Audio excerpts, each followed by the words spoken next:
So without further ado, we'll go straight into the first session. The average amount of money earned by women throughout their careers is approximately $900,000 less than that of men. We know only 3% of female founders receive VC funding. That number is 0.3% when it comes to women of color. And the COVID pandemic has erased a decade of job gains by women in the labor force. So where does that leave us? I'm thrilled to introduce Sally Krawczek to this session, whose professional mission is to get more money into the hands of women, thus enabling them to live better lives and to unleash a positive ripple effect on our families, our communities, and our economy. Sally's the CEO and co-founder of Ellevest, a digital-first, mission-driven investment platform for women. So Sally, welcome. Oh, Julia, thank you for having me. Good to be here.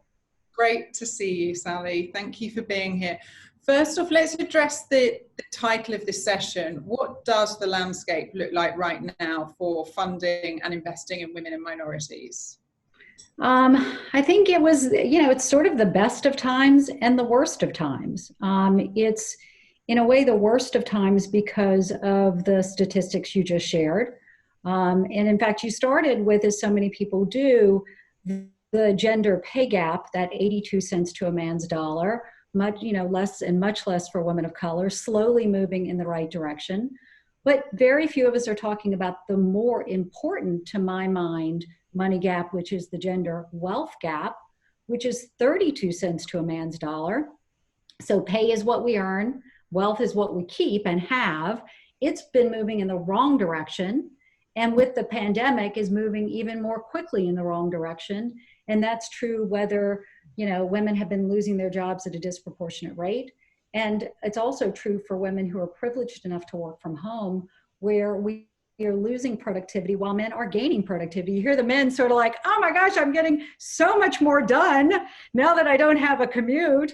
And the statistics back it up. And women are like, I'm drowning here. I'm drowning here. And they've got the kid on the lap and the whole thing. So it's the worst of times. In some ways, it is becoming, I hope, the best of times, because you can't look past it anymore. That women, the Ellevest research is showing that women are saying, wait a minute, it is now clear that this is broken. It is clear that no one's going to come in and fix it. We don't need another research study to say invest in women or have more women in your C-suite. If it's a Tuesday, there's another piece of research that says it. So it's broken. The research isn't going to fix it. I've got to do something. And I hope that energy moves us forward, because if the research were enough, we'd have women run startups, capitalize to the same degree as men, and we've had a lot more women in the C-suite. And Sally, Ellevest recently added racial justice portfolios into your intentional impact portfolios. What criteria are these portfolios using to screen companies, and what kind of impact do you hope those new portfolios have in the long term? Yeah. So if you back up again with the best of times, there is a recognition by all of us that our money has power. Every dollar we spend, we're voting. We're either voting for the restaurant we've loved for years and trying to help them stay in business, or we're voting for Amazon. That's okay, no judgment. Every dollar we invest, we're voting, right? We're putting that capital behind, the business model of a company. And by the way, that's true whether we mean to or not, right? If we don't know it, we're still voting. At Ellevest, in our private wealth business at Ellevest, we offer the opportunity to invest in a way that we call intentional impact investing. And our flagship offering is the intentional impact portfolios. When we launched them just over a year ago, we said our value, our core mission, to get more money in the hands of women, whether that's helping them through investing so they can earn more, or investing in companies that help advance women. For so many, it had been, let's invest in companies that have CEOs who are women, board women. Great, amazing. We also said there are also things companies do or don't do that can advance women or hurt women. For example, data privacy issues hurt everyone, hurt women more. Environmental issues hurt everyone, hurt women more. Product safety issues hurt everyone, hurt women more. And this summer, this spring, as the renewed movement for racial justice was taking place, if any of us wasn't reevaluating where we stand on things and whether we're a part of the problem or the solution, then we weren't paying attention. And we did that at Elevus and said, wait a second, if our intentional impact portfolios are all about advancing women, we need to specifically address the issues that affect Black women, women of color, Indigenous individuals. Are we doing that? And what we found is that in many ways we were. That if the environment's deteriorating, it affects people of color more, it affects Black people more, environmental racism, right? And we looked and said, where are places we can do more? Well, a clear one is the prison ecosystem, the prison industrial ecosystem. And we looked and said, you know, make sure we're not investing in that, but how about those companies that are benefiting from it, that are profiting from it, that are supplying it? All right, let's divest from that. And so with this public equities portfolio, you know, we added that racial justice lens with a view that it really is part and parcel of our mission to get more money in the hands of women and to advance women. That's great. And focusing on women in the past 6 months, what has the last 6 months impact been on women when it comes to investing, and especially female entrepreneurs receiving funding? Because I think we've seen a whole swathe of small businesses being wiped out. We already saw that 3% of VC funding was going to women. That number is a lot less for women of color. What impact have we seen since then with the last 6 months? It's not good.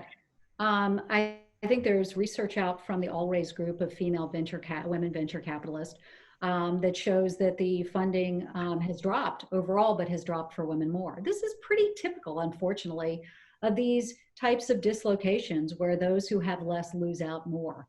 It's 2 steps forward, maybe 3 steps back sometimes in one of these downturns. So that's some tough news. You know, let's hope, because women run businesses have had to do more with less, that as we get to the other side of this, they were able to buckle down and do even more with even less, but it's not good news. On the other hand, in terms of women investing in themselves, what we at Elevus call the gender investing gap, are you investing in the markets? You know, the bear case, honestly, Juliet, you remember on Elevus when we started as a digital first, back in the day before we had our private wealth business, but digital first was, I remember a venture capitalist, well, Elevus can grow in good times, but when the market dislocates, you're going to collapse. Well, the great news is that what we suspected all along has held up, which is that our attrition rate, people closing their accounts and leaving, has been low single-digit % annualized, okay, even during the spring. And during this spring, we had net inflows every single week. So that means when the industry had net outflows that were so bad, they were worse than the worst months, we actually had inflows. And the thing that we've always thought we saw, which is that women tend to stand firmer when times are volatile as investors, actually has played itself out. What role can we play in that, Sally? Like, what role can enterprise firms, corporations, this community play in closing that investment funding gap? Well, you know, it sort of comes back to what we were just talking about, which is your money is power. Now, we women might not have as much of it as men do, but we have trillions of dollars, and we account for 85% of consumer spending. 90% of us manage our money on our own at some point in our lives, whether we want to or not. And so, you know, look, Elevus, we started our private wealth business when we had a very sharp, very savvy, very sophisticated, very wealthy woman say to us a couple of years ago, I want you to start, you know, you should start this business, you should start this business, you should the private, given your background, Sally, running Merrill, running Barney, City Private Bank, you should start the, no. And then she said, I'm tired of having my money managed at a company that I wouldn't let my daughter work at. And so whatever lens you want to provide for yourself, for again, your dollars voting for something is, you know, do you want to support this company or that company? And you're not allowed to get upset when the corner restaurant goes out of business through this pandemic if you weren't ordering in from them, if you weren't al fresco dining with them. You're not allowed to be upset. You're not allowed to like, oh, boo-hoo, because you had a vote and you decided not to use that vote. Likewise, those companies that you want to be successful, we all have a hand in. And if we as women were to say, we're going to view our money as a vote and direct it to companies whose values align with ours, then we could change the world pretty damn quickly.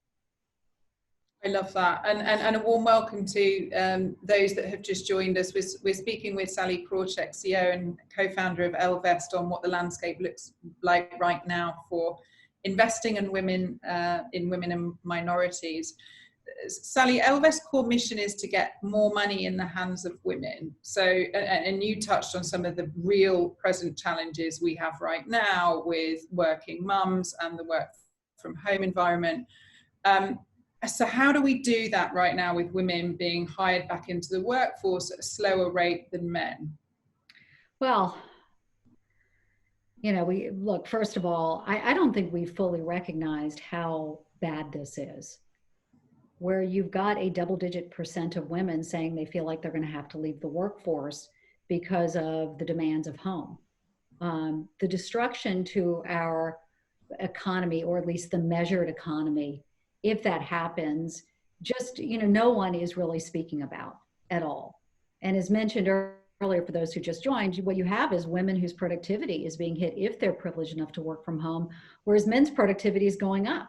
So we've gone into the homes, and instead of rethinking, massively rethinking the share of household chores, unpaid labor, we've really doubled and tripled down on it as it's happened. And so, first of all, I think we need to realize how very tough it is. I think we then need to think in the next administration, in the next election, how we want to cast our votes and what we want to lobby for, write letters for, write emails for, bother people for.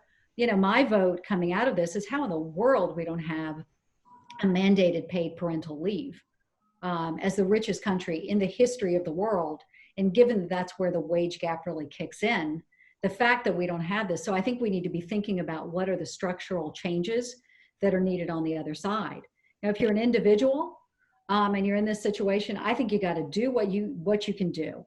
And it was really interesting because I've spoken to, or have been in conversation with a couple of, or listened to be fair, a couple of really very prominent feminists. I was listening to Gloria Steinem last night when she did an event for Time's Up.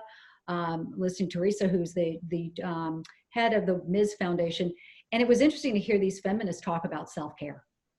And self-care as something that isn't a nice to do or, take a bath and candles and bubble baths, but as really something, as an investment that you make in yourself so that you can go out and fight those fights. And so we think at Ellevest a lot about investing, saving, taking financial steps as being financial self-care, and that taking the time to do that for so many women, it just feels like, oh, I have so many other things to do. But that act, the old put on your oxygen mask before assisting others, which we used to hear when we used to fly like it was no big deal.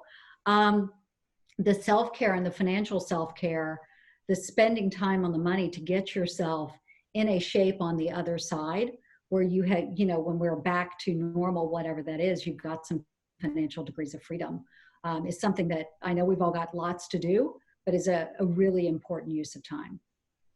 I'm going to come to a couple of questions and a reminder, please do share any comments, questions for Sally. Yana Good, Nigel asked, does your platform allow for funding for women-led non-profits?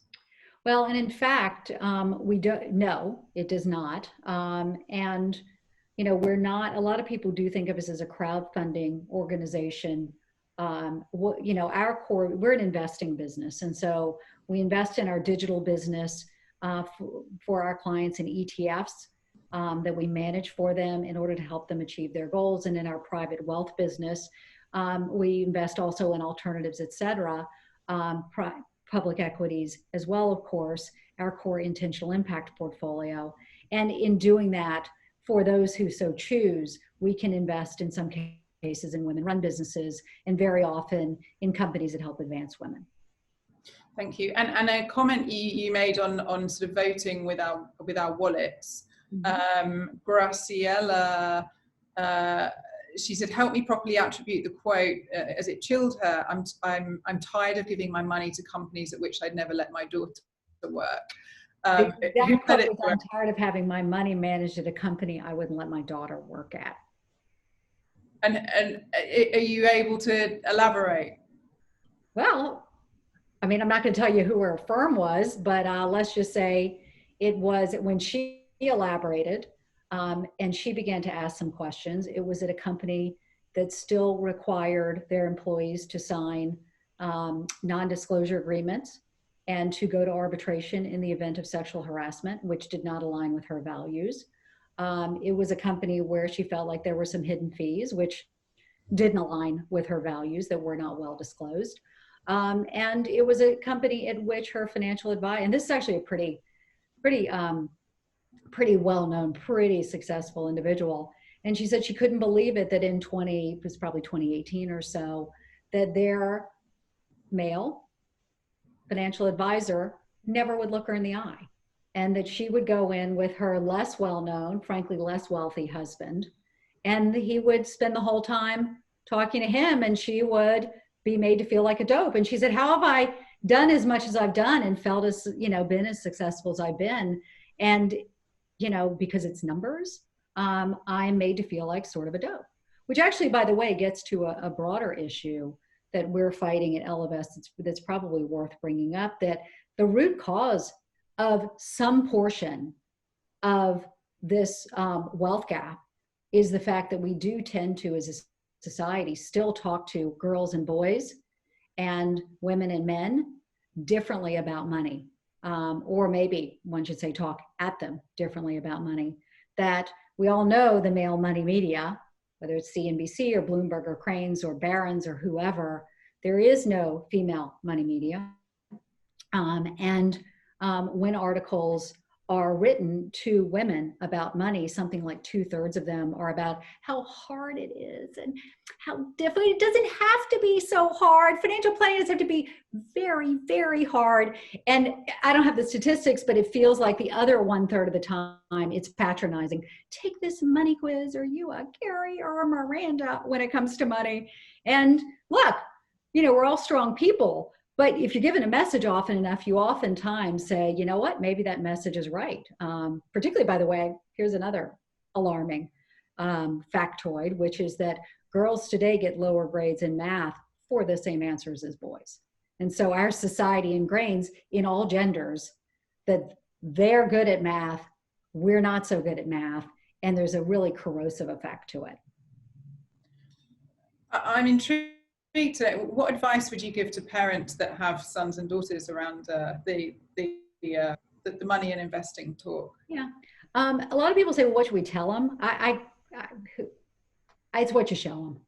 Is mom in with the money, right? Are both of my parents talking about not just the budgeting, and here's the coupon to take to the store, and but is it mom's checking the brokerage statement, right? Mom is negotiating, to buy the house. Also, mom is signing the mortgage.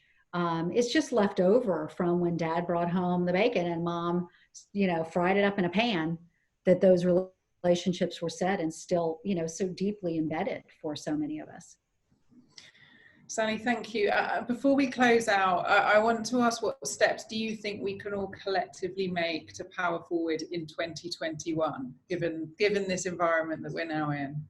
Yeah, look, I think for those of us who are experiencing difficulty, we just one foot in front of another, one foot in front of the other. 2020 is a dumpster fire. But, we're all ready for it to be over. So just do your best, right? And depending on where you are, that may mean looking at your expenses and cutting your expenses. It may mean upping your investments because you're underinvested. It may mean, it may mean any way, maybe prepared to get a new job on the other side of this. For those who have the privilege to do so, again, getting back to, I know I'm going to sound like a broken record, but your money is a form of power. In capitalism, it is a form of power.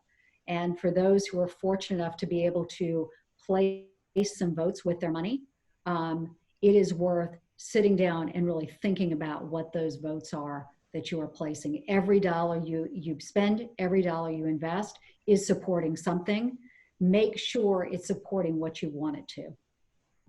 Sally, thank you. You're such an inspiration, and I just want to say thank you for being part of this community and for all that you're doing to help women power forward, and the support that you're giving to women and minorities to drive for a more equal, inclusive economy. I really appreciate it. Thank you. Well, Juliet, it's my pleasure. And as I love to say, I've yet to find anything bad that happens when women have more money. So I love fighting this fight to get more money to women. It's a pleasure to be part of the community and part of this event. Thank you for having me. Cheers to that. Thank you.